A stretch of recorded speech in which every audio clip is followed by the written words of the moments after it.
purity.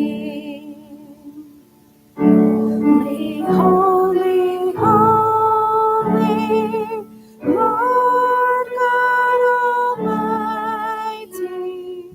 All thy works shall praise thy name in earth and sky and sea. Holy, holy, holy, merciful and mighty, God in three persons, blessed Trinity.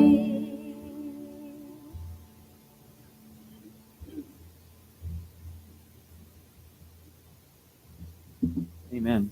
Can we all bow our heads with a word of prayer? Dear Lord, Heavenly Father, Lord, I praise you and I thank you for allowing us all to be here together, to be able to worship and fellowship with one another, Lord. Lord, I praise you for allowing us all to be able to wake up and enjoy this beautiful Sabbath day that you've blessed us with, Lord. And thank you for allowing us to be able to gather here at this church together. Please be with those who are on their way and those who might not be able to make it, Lord. Be with us all and bless us. In Jesus' name, pray. Amen.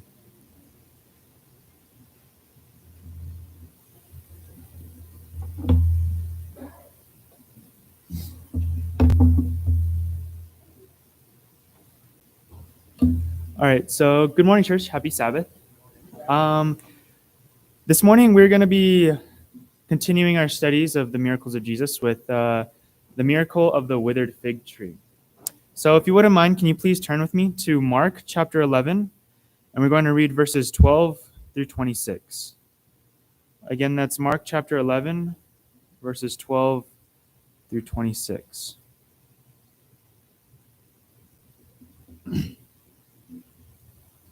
And it says, "And on that morrow, when they came from Bethany, he was hungry. And seeing a fig tree afar off having leaves, he came, if haply he might find anything thereon.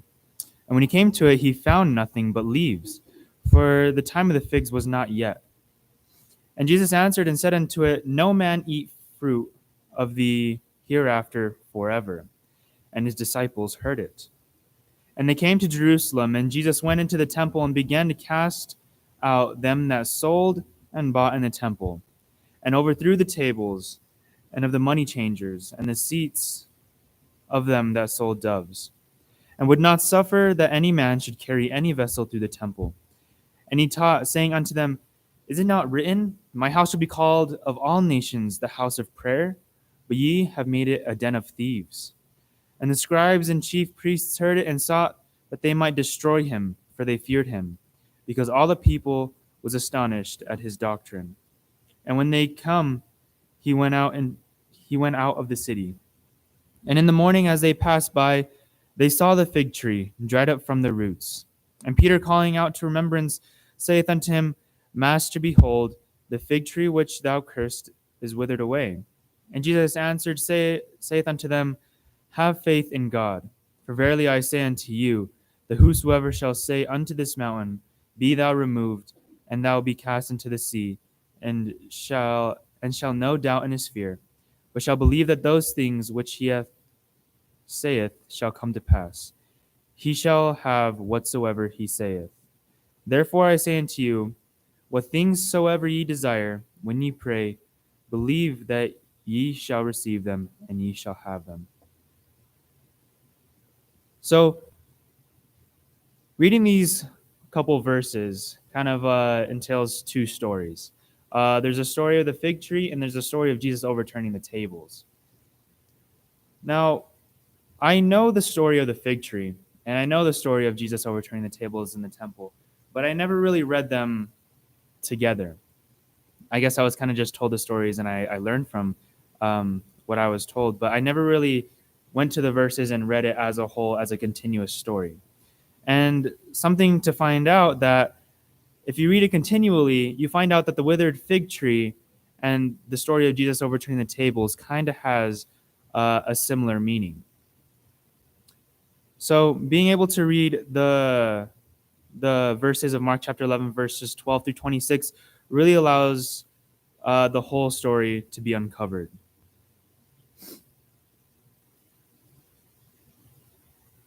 So, knowing that these two stories are intertwined of the fig tree and Jesus overturning the tables in the temple, it allows us to be able to understand both of them a little bit better. One kind of adds to another. But before we get into understanding both of them, let's just understand the one, and that being the fig tree. So, firstly, I believe that the fig tree in the story was a very appealing tree. There was something about it that really made it stand out.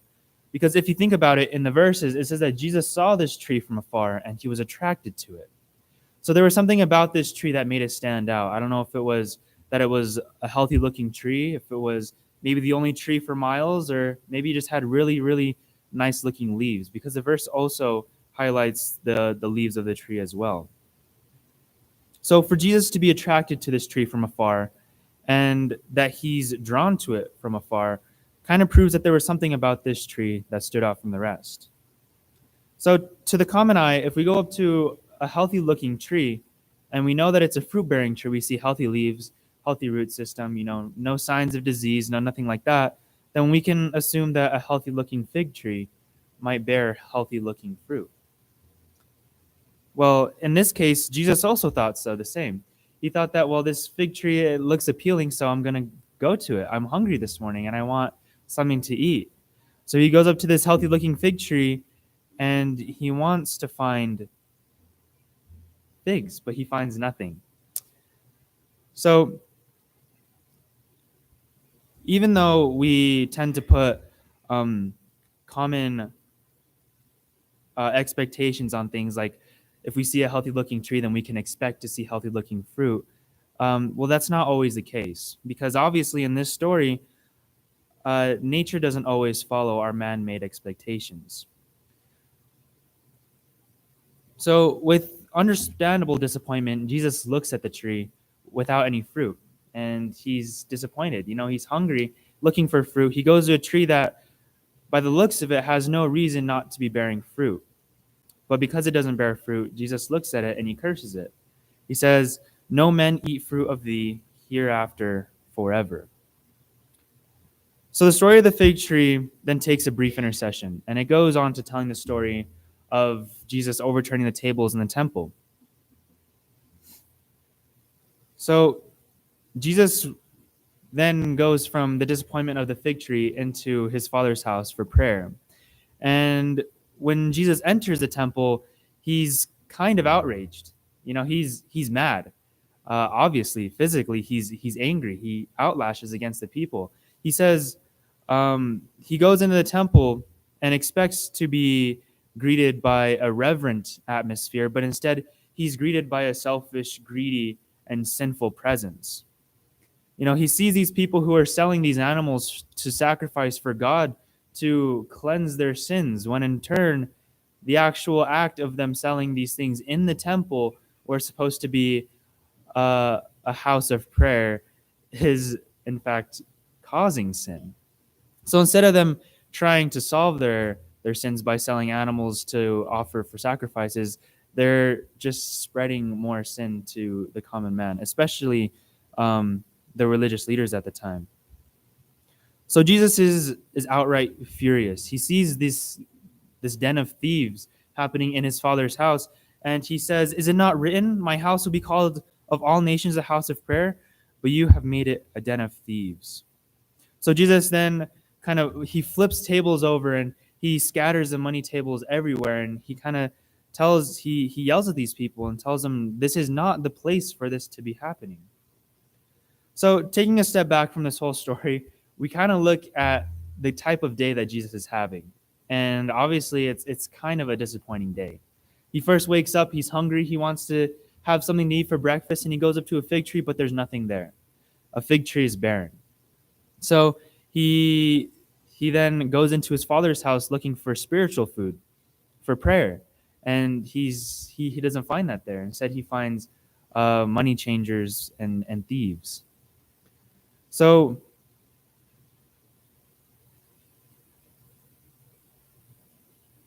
oftentimes when people read the story of Jesus overturning the table and cursing the fig tree, it kind of seems uncharacteristic of Jesus. It kind of seems like he's short-tempered, or he's getting angry really quickly. Personally, for myself, whenever I think of Jesus' characteristics, I think of someone who's gentle and slow to temper, and he's compassionate and understanding. So, but in this story, Jesus seems to be outright angry. And honestly, he has every right to be so. Because time and time again, we can see that the Israelite nation turn, reject, and disrespect God. I mean, while they were roaming the desert for 40 years, there are many accounts of the Israelite nations complaining, murmuring, worshiping other gods, and even cursing the one true God. So Jesus finally sees this, and he's fed up with the actions of the people and decides to rebuke them for the sake of keeping the integrity of his father's house. He tells them, "Get out of my father's house of prayer, because prayer is not what's being done here. It's money exchanging and in turn becoming a den of thieves." So then after Jesus turns over the tables, and his disciples and him pass by the fig tree the next day. However, whenever they come across this tree, it's not a strong, healthy looking tree like they did before. It doesn't have the luscious green leaves, and it might not be as appealing as it was the day before. In fact, Peter notes that this same tree that Jesus cursed the day before has now withered from the roots up. It's dead. There's nothing on it. So they're kind of astonished at the fact that this tree withered so rapidly. And Jesus kind of reminds them, and he explains to them that if they practice immovable faith, if they have a faith in their heart that is not wavering, then they could do the same. In fact, if they practice unchanging faith and they look at a mountain and tell it to get up and jump into the sea, it will do so. So then Jesus tells them, "In all things whatsoever ye ask for in prayer, believing, you shall receive." So looking at these verses of the story of the withered fig tree and Jesus overturning the tables, not only does it encompass a miracle where Jesus curses a tree and it withers within a span of 24 hours, it also has a lesson for us to understand reverence and where what Jesus truly demands in his house of prayer from us. But it also ends with a word of encouragement. It tells us that we should have faith every day, unwavering, unchanging, in the things that Jesus can do for us. And we should have our faith in Jesus like a rock that never moves. So I kind of wanted to move on to the understanding of these two stories and how we can apply it to our own lives. So I said in the beginning that both the fig tree and Jesus overturning the temple kind of have interchanging lessons. And if we look at it, we can kind of see that whenever Jesus first saw the fig tree, he saw something beautiful on the outside, something that attracted him to it. And whenever he saw this fig tree, he saw everything that he should expect from this fig tree. Excuse me. But upon closer examination, Jesus realized that this fig tree is fruitless and it's barren. It doesn't have what the fig tree is supposed to be doing. The job of the fig tree is being neglected, and that of it bearing fruit. So in turn, whenever Jesus also goes in the temple is supposed to be a beautiful place. It's supposed to be a house of worship. The temple was made by Solomon to be the most beautiful, structure in all of Israel. And at the time it was a truly magnificent structure. But whenever we go further into examination, we see that the beautiful structure on the outside was not what it was meant to be on the inside. Likewise, many of us as Christians, in turn, are beautiful Christians on the outside. Sometimes we dress up, we go to church early in the morning, we get there on time, we sit there for Sabbath school, we do our lessons, and we even eat potluck and fellowship with one another. But maybe through further examination, myself and my work with God isn't what Jesus is expecting. We have this outward expectations that we want to show the world, but inwardly, are we really doing what God's doing, what God is demanding of us? Is our job as Christians being fulfilled, or is it being neglected? So also relating to the story of the overturned tables, Jesus sees the beautiful building, but further inspection, he's disappointed and outraged. So looking at this, we can see that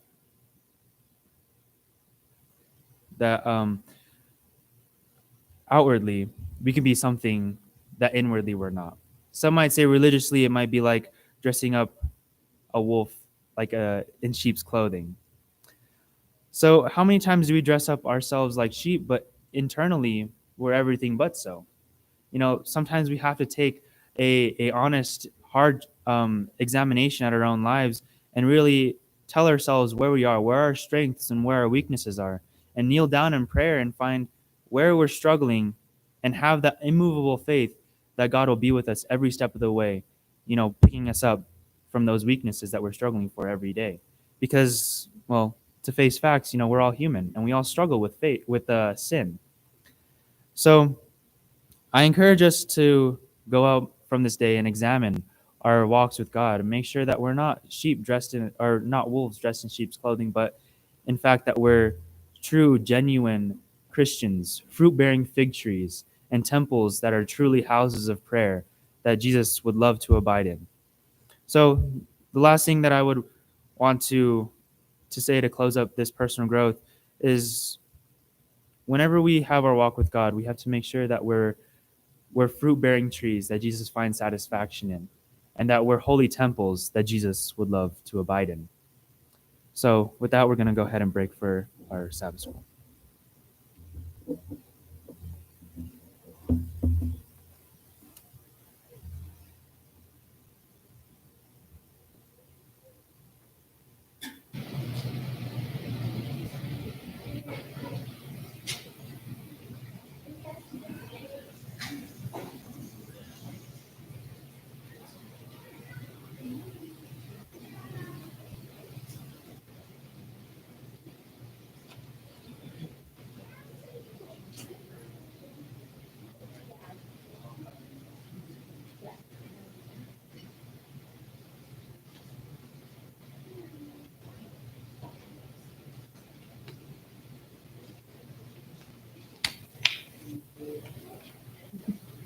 Good morning.